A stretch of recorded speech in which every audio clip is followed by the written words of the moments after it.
So hello guys, welcome back to another video on my channel. और मैं आज obviously चला रहा हूँ दी ऑल न्यू एडवेंचर 250। और मैं अभी तक ये बाइक चला चुका हूँ अराउंड 823 किलोमीटर्स। तो उसी हिसाब से मैं अपना रिव्यू बनाऊँगा। So let's start the review.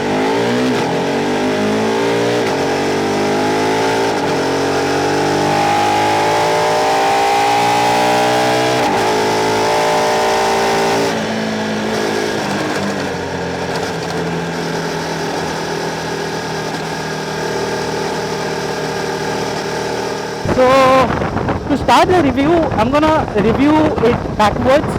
First, I'm gonna tell you what is the negative about this bike, and then I'm gonna tell you what is positive about these bikes.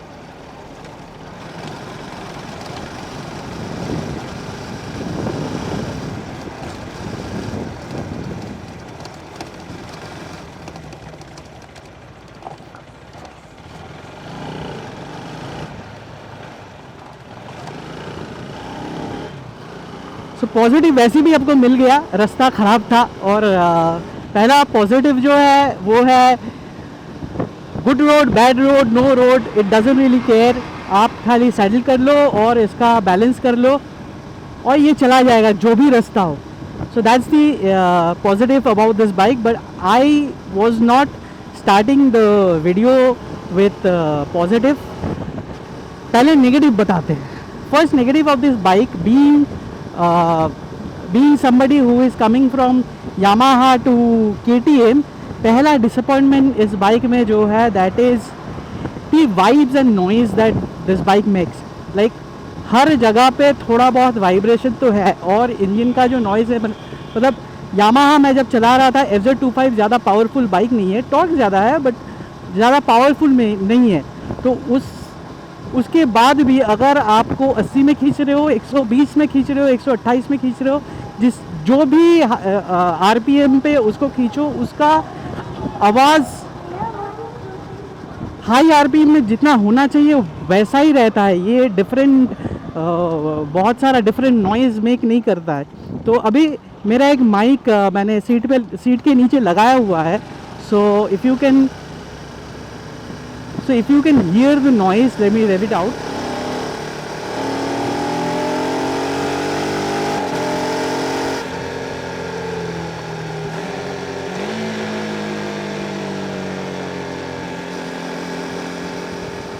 So yeah, that's the thing. It makes a lot of noise and lot of vibes. Like अभी ये problem पहले जेन KTM में adventure में भी था। जो visor है ये रैटलिंग नॉइज़ करता था, तो अभी भी यहाँ से एक रैटलिंग नॉइज़ आ रहा है। तो सर्विस के टाइम अगर वो लोग कुछ जुगाड़ कर पाए तो that's good. Otherwise I have to think of something else, एक रबर वॉशर और समथिंग कुछ लगाना पड़ेगा। और जैसे मैं अभी फोर्थ गियर 50, 45 जो भी स्पीड पे चला रहा हूँ, अभी हैंडल बार पे थोड़ा बहुत वाइब्रेशन मुझे फील हो रहा है और थाई पे थोड़ा बहुत वाइब्रेशन है। ये वाइब्रेशन विथ हायर RPM ये वाइब्रेशन चला जाता है। बट बीइंग 250 cc बाइक आप इसी स्पीड में ज़्यादा चलाओगे तो यहाँ पे वाइब्रेशन नहीं होना चाहिए था। अभी देखते हैं, ये इसका फर्स्ट सर्विस तो हुआ नहीं है।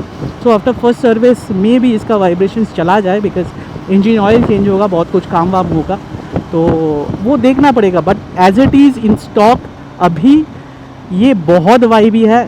So that's the first con. So the second con is the price. मुझे ऑन रोड पड़ा ये 3 लाख रुपीज़ ऑन रोड। ये अगर 2,80,000 270 अगर हो जाएगा तो I think this will be a very good bike, because performance बहुत अच्छा है, सस्पेंशन अच्छा है, इसमें बहुत सारा टेक आता है, जो डिस्प्ले है बहुत बढ़िया है, दिखने में बहुत बढ़िया है, build quality is pretty good. तो सब कुछ मिला के 2,70,000 2,80,000 अगर इसका प्राइस हो जाएगा, जो कि होगा कभी ना कभी तो होगा, तो तब ये बहुत अच्छा वैल्यू होगा। तो that's the second con. The third minor con is the horn. मतलब एक 250 cc पावरफुल बाइक में what is this sound, what is this horn. So now let's talk about the positive points. तो अगर positive के बारे में बात करना है तो First is the weight and the mass centralization that this bike has. So my height is around 5 feet 5. तो अगर मैं पैर रखूँ एक साइड में, अगर पैर रखूँ तो I can flat fit my legs, but अगर मैं दोनों साइड पे पैर रखना चाहूँ तो टिप्टो होता है, as you can see. But in spite of that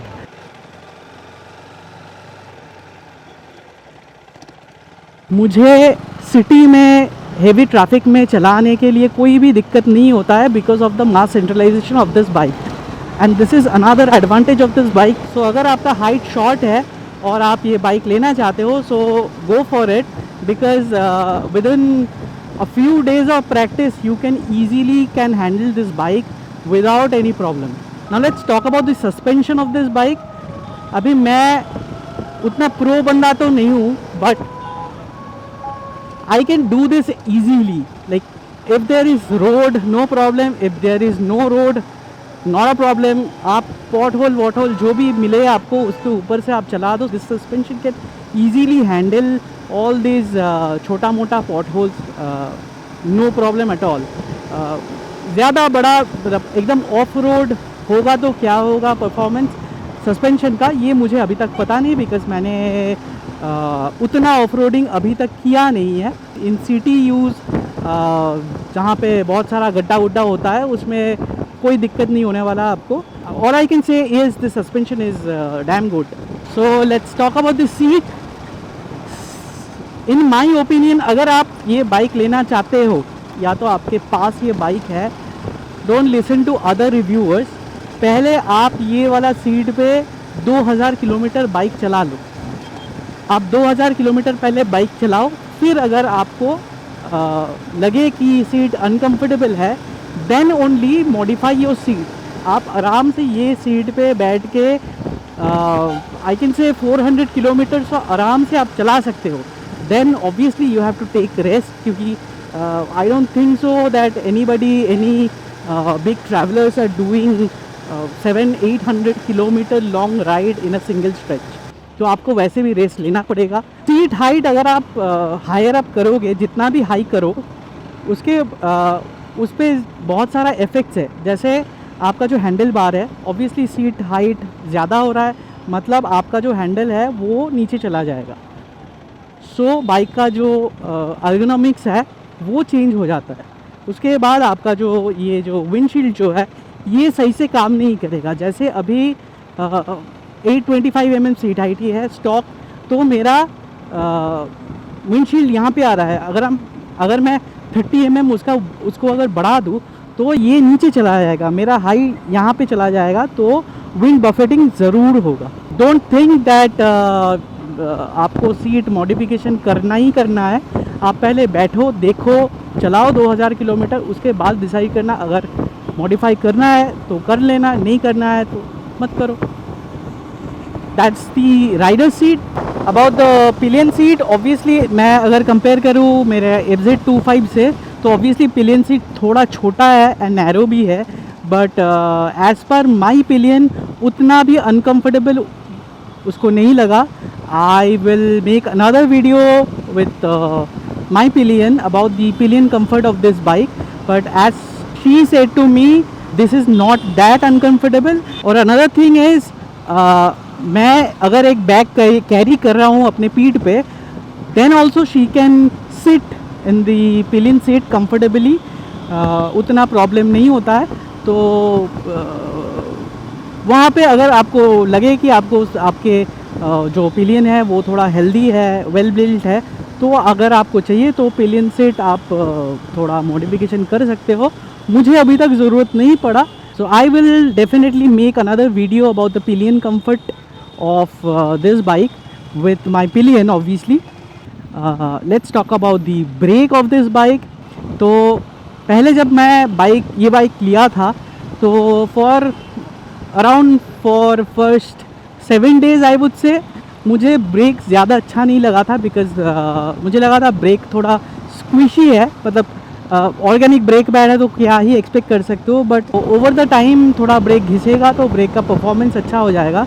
ये ब्रेक घिसने के बाद I will be purchasing centre brake pad One thing that I got to know from the other owners is this brake pads, especially the front brake pads, don't last for long time. It lasts for only hardly 2000 kilometers, mostly on an average 1600 kilometers, but there are people who have used it for 2000 kilometers, and that's it.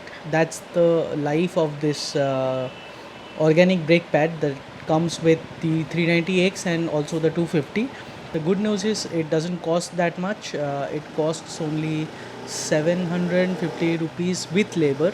But if you ditch the organic brake pads and if you buy the centered brake pads from 390S, that will last for 7000 8000 kilometers, and it costs around 2700, somewhere like that, 3000 with labor. So that's what I'm gonna upgrade to. Brake का bite भी अच्छा मिलेगा और life भी अच्छा मिल जाएगा. Anyways वो तो सर्विस के टाइम पे देखेंगे. भाई सिटी में तो ये बाइक चला के बहुत मज़ा है.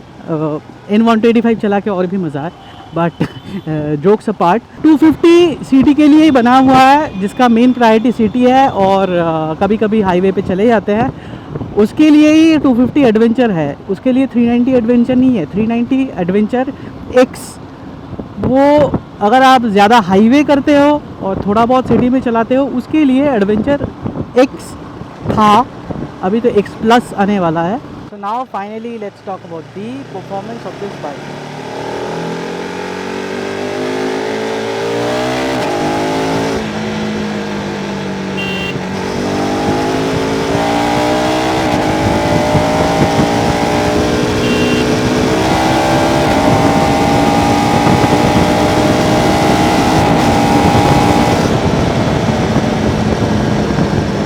Hundred is nothing in this bike.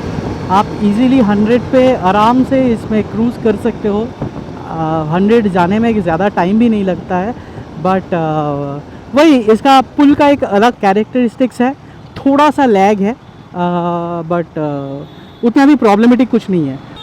तो all in all I can say this is a very good city bike. So if you are like me, कभी कभी मोस्टली सिटी में चलाते हो, कभी कभी हाईवे राइड, संडे राइड, और साल में 1-2 बार आप लॉन्ग राइड्स करते हो. By long rides I meant 1000-2000 kilometre का राइड अगर आप करते हो साल में 2 बार, तो 390X की जगह आप 390 के जगह आप ये बाइक ले सकते हो. Pros being, con being only one thing, 390 versus 250 adventure कौन एक ही है. उसका परफॉर्मेंस बहुत ज़्यादा है, इसका परफॉर्मेंस उतना ज़्यादा नहीं है.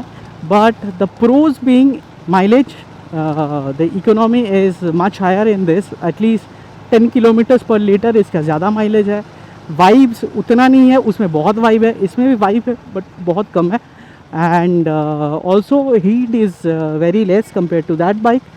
So definitely if you are like me who rides mostly in the cities and sometimes goes for travel, you can obviously choose to buy the Adventure 250 new edition. This is a fabulous bike.